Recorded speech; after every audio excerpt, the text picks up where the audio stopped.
A Sunday afternoon, a roadside bar full of leather-clad bikers, and a 10-year-old girl who walks in clutching a crayon drawing.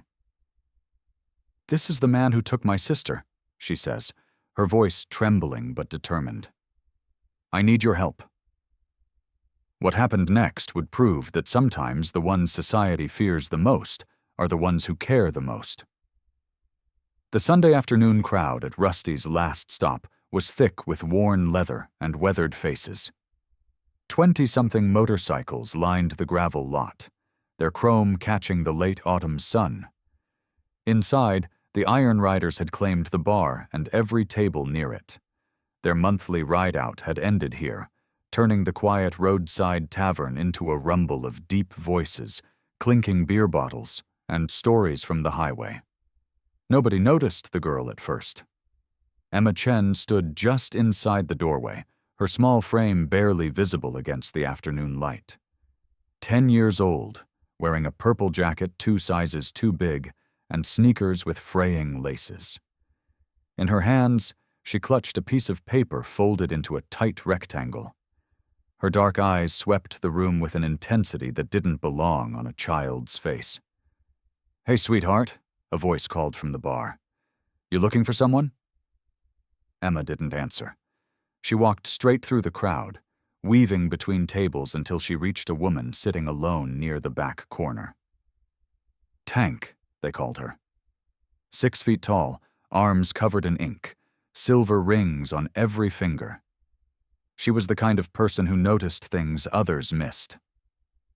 Tank looked up as Emma stopped at her table. The girl's hands were shaking, but her jaw was set with determination. "I need help," Emma said, her voice cutting through the noise. "And I think you're the only ones who will listen." Conversations around them began to quiet. Heads turned. Tank set down her glass and leaned forward. "What's going on, kid?" Emma unfolded the paper and placed it on the table. It was a drawing, rendered in colored pencil and crayon with surprising detail. A silver sedan with tinted windows. The rear bumper had a distinctive scratch running diagonally across it. The license plate was partially visible. Below the car, Emma had drawn a man's face. Angular features, sharp jaw, dark sunglasses. "This is the man who took my twin sister," Emma whispered. "Can you find him?" The bar went silent. Every eye in the room turned toward the small girl. Tank's expression hardened. She picked up the drawing, studying every line. "When?" "Friday afternoon. Valley View Park, 4:47 p.m. Emma's voice was steady now, though tears threatened at the corners of her eyes. "Mia was feeding the ducks by the pond. I went to get us both ice cream. I was gone maybe 3 minutes. When I came back, she was gone. But I saw that car driving away, fast, too fast." A man approached from the bar, barrel-chested with a graying beard that reached mid-chest. "Bear, chapter president of the Iron Riders." He looked at the drawing, then at Emma. "Police working. This?" Emma's fists clenched. "They said they're investigating. They took a report, but they keep saying she probably wandered off. They don't understand. Mia wouldn't do that. She has anxiety. Strangers terrify her. She wouldn't go with anyone. She was taken." Tank exchanged a look with Bear, the kind of look that communicated volumes without a single word. If you believe in the power of observation, in trusting your instincts, and in the courage it takes to speak up when something feels wrong, then pause for a moment. Like, comment, share, and subscribe to Bike Diaries. Tell us in the comments where you're watching from today, because this story will remind you that heroes come in all sizes, and sometimes the smallest voices carry the most important messages. "What's your name?" Bear asked gently, kneeling to eye level. "Emma Chen. And my sister is Mia. We're identical twins." Bear studied the drawing more carefully. "You drew this from memory?" Emma nodded. "I have a really good memory for details. My teacher says it's photographic. I saw the car for maybe 10 seconds, but I made myself remember everything. The scratch, the way the driver held the wheel, the sunglasses, the license plate. I got 3 letters and 2 numbers before he turned the corner. Tank pulled out her phone and took photos of the drawing. Emma, I need you to tell us everything you remember, every single detail. The Iron Riders gathered around as Emma described what she'd seen. The silver sedan, likely a Toyota Camry. The driver's build, tall and thin, wearing a black jacket, the direction the car had gone. The partial plate, XRJ4 something something. A woman named Frost, sharp-featured with ice-blue eyes, started typing notes. Another biker called Chains pulled up a map on his tablet. Bear studied the license plate fragment. XRJ, that's a start. He turned to the group. We ride in 15. Frost, coordinate social media. Get this drawing everywhere. Chains, start checking traffic cameras. Tank, you're with me. Emma watched as the Iron Riders transformed before her eyes. The rowdy Sunday crowd became a coordinated unit. What had been a lazy afternoon became an operation. Bear placed a hand on Emma's shoulder. We need to take you home. Tell your parents what's happening. It's just me and my mom, Emma said quickly. She's a nurse, working double shifts. She's been going crazy with worry. I told her I was going to my friend's house, but I came here instead. Why here? Tank asked. Emma looked up at her, eyes bright with desperate hope. Because when Mia and I were little, we got lost at the county fair. A group of bikers found us and stayed with us until Mom came. They were kind. Everyone else just walked past 2 scared little kids. But those bikers stopped. I remembered that. I thought maybe you would help when nobody else would. Tank felt something twist in her chest. We're going to call your mom. Then we're going to find your sister. As the Iron Riders prepared to roll out, Chains made a discovery. Got something. XRJ followed by any 2 digits gives us about 40 vehicles. 6 are silver sedans. 3 are Toyota Camrys. Bear walked over. Narrow it further. Any violations, anything that flags behavior.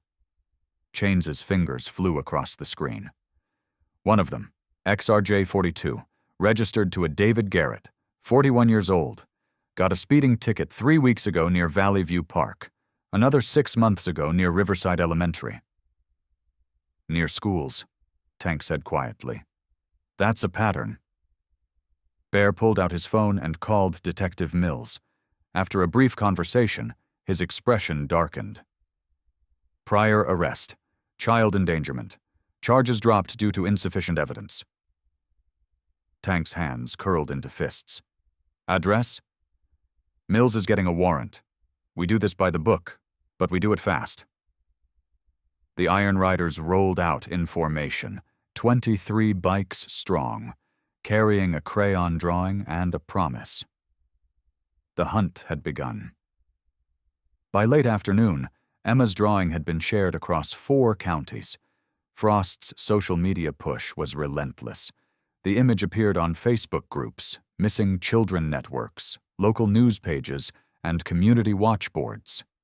Within an hour, shares climbed into the thousands. Comments poured in with potential sightings, tips, and words of encouragement. The Iron Riders split into teams, covering different sectors of the city. Chains coordinated with Detective Mills, who was fast-tracking surveillance footage requests from businesses near Valley View Park. Tank and Bear headed toward Garrett's address, while other riders fanned out across the county, visiting gas stations, parking lots, anywhere a silver Camry might have been spotted. At 5:15 p.m., a breakthrough came. A woman named Carol, who ran a convenience store 2 blocks from the park, saw Frost's post and called the number listed. I saw that car, Carol said, her voice urgent. Friday evening, maybe 6 p.m.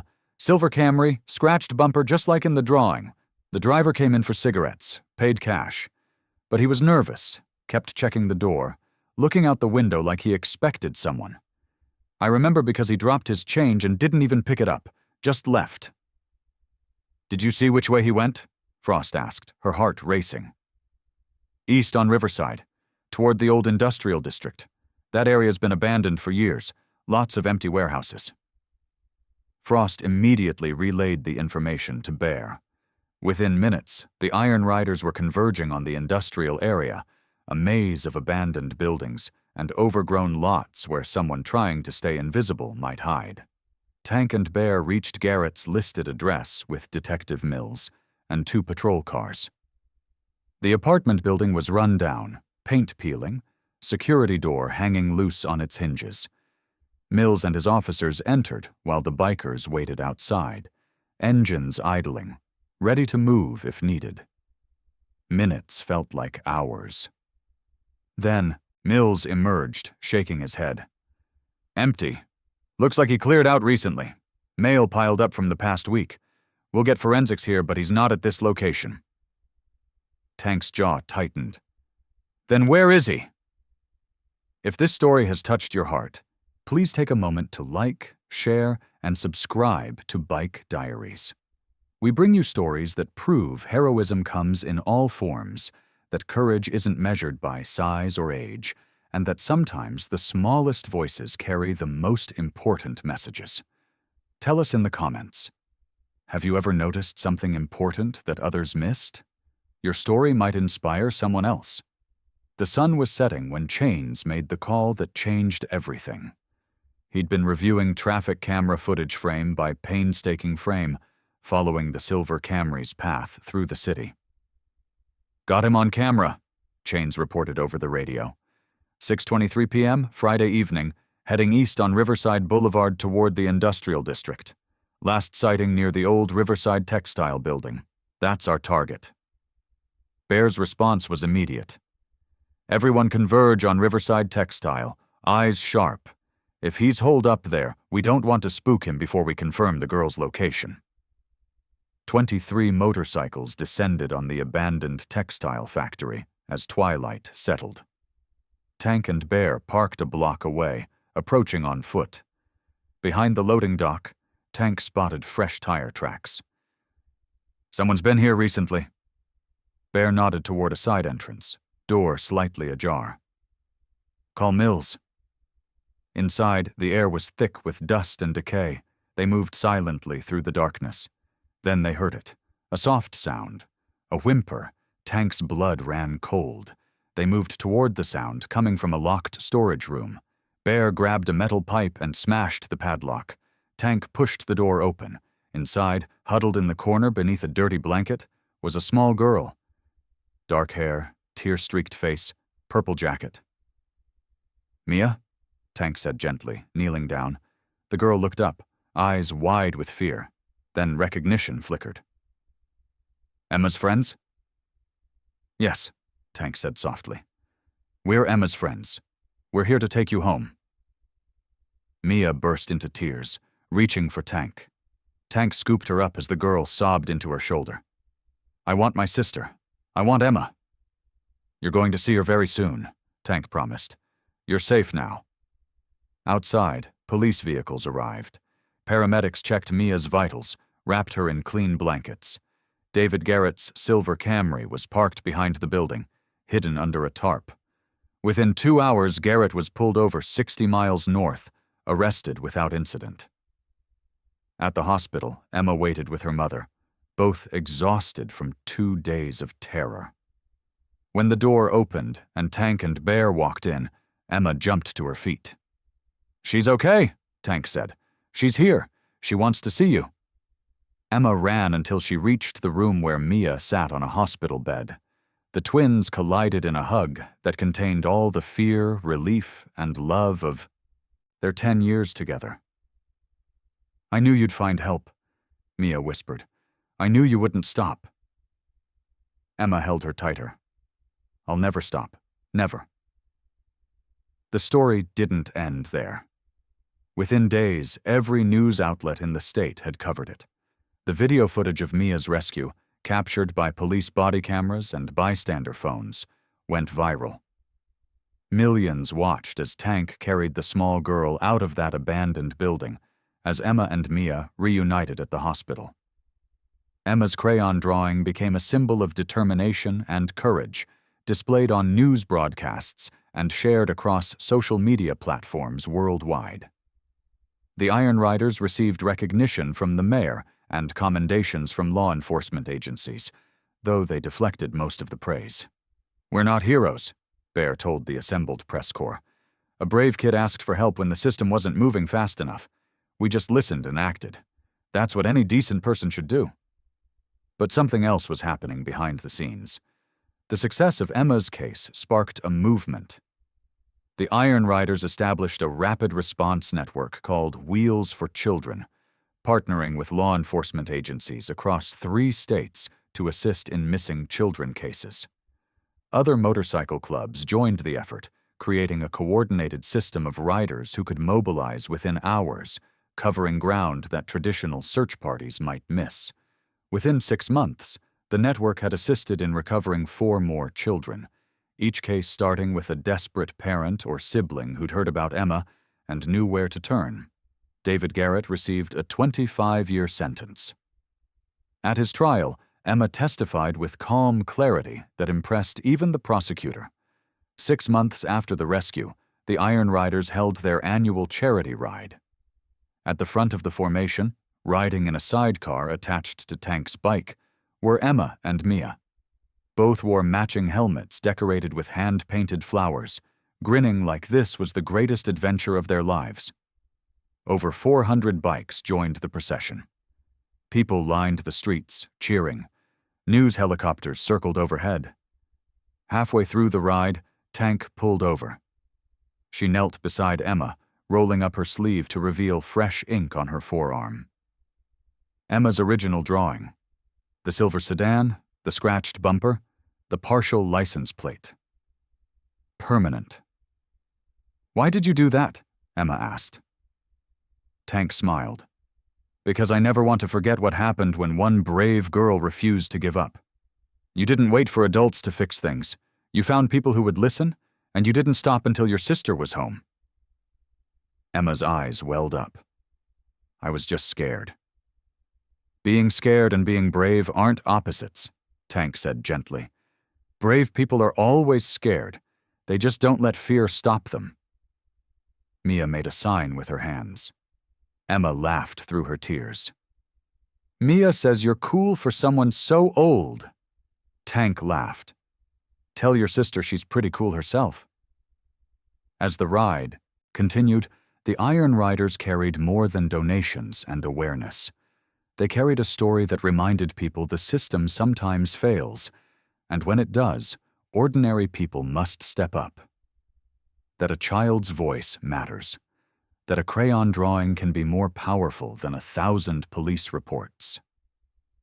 3 years later, Emma would speak at a national conference on missing children, sharing her story with law enforcement officers and child advocates from across the country. At 13, she stood at a podium with newfound confidence. "I was terrified," Emma told the audience, "but I knew that if I didn't do something, nobody would. The grown-ups kept saying she'd probably just wandered off, but I knew. I knew something was wrong, and I knew I had to find someone who would listen." She paused. Tank and Bear and the Iron Riders, they didn't hesitate. A little kid walks into a bar full of scary-looking bikers, and instead of sending me away, they stopped everything to help. They taught me that sometimes the people who look the toughest have the biggest hearts. And they taught me that no matter how small you are, your voice matters. In the audience, Tank and Bear sat with the rest of the Iron Riders, listening. When she finished, the room erupted in applause. The real victory was in the front row beside Emma's mother, Mia, thriving, alive because her sister refused to accept the easy answers. 5 years after that Sunday afternoon, when a 10-year-old girl walked into Rusty's last stop, Emma Chen graduated high school with honors. She'd been accepted to the police academy, specializing in missing persons. Mia was studying psychology, focusing on childhood trauma recovery. The Iron Riders attended their graduation, cheering louder than anyone when the Chen twins received their diplomas.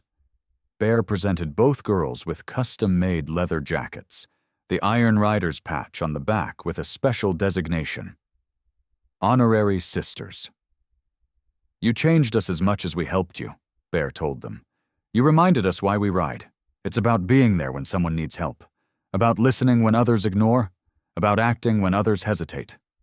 Emma's crayon drawing hung in the Iron Rider's clubhouse, framed behind glass. Beside it was a photograph of that first charity ride, Emma and Mia in the sidecar, grinning with joy. Below it, a plaque read, "Sometimes the smallest voices carry the most important messages." And in police stations and community centers across 3 states, copies of that drawing served as a reminder. Listen to children, trust their instincts, and never underestimate what one brave voice can accomplish. The story of Emma Chen and the Iron Riders became more than a rescue. It became a testament to the power of refusing to stay silent, of seeking help even when you're scared, of trusting that somewhere, someone will listen. It proved that heroes aren't always who you expect them to be. And it all started with a 10-year-old girl, a crayon, drawing, and the courage to walk into a room full of strangers and ask for help. Because that's what heroes do. They speak up, they trust their instincts, they refuse to give up, and they remind the rest of us to do the same. Thank you for watching. If this story reminded you to trust your instincts, to speak up when something feels wrong, and to never underestimate the power of paying attention, please share it. Subscribe to Bike Diaries for more stories that prove heroes are everywhere. Courage comes in all forms, and sometimes the smallest person in the room has the biggest impact. Tell us in the comments. What would you have done in Emma's place? Your story matters. Your voice matters. Never forget that.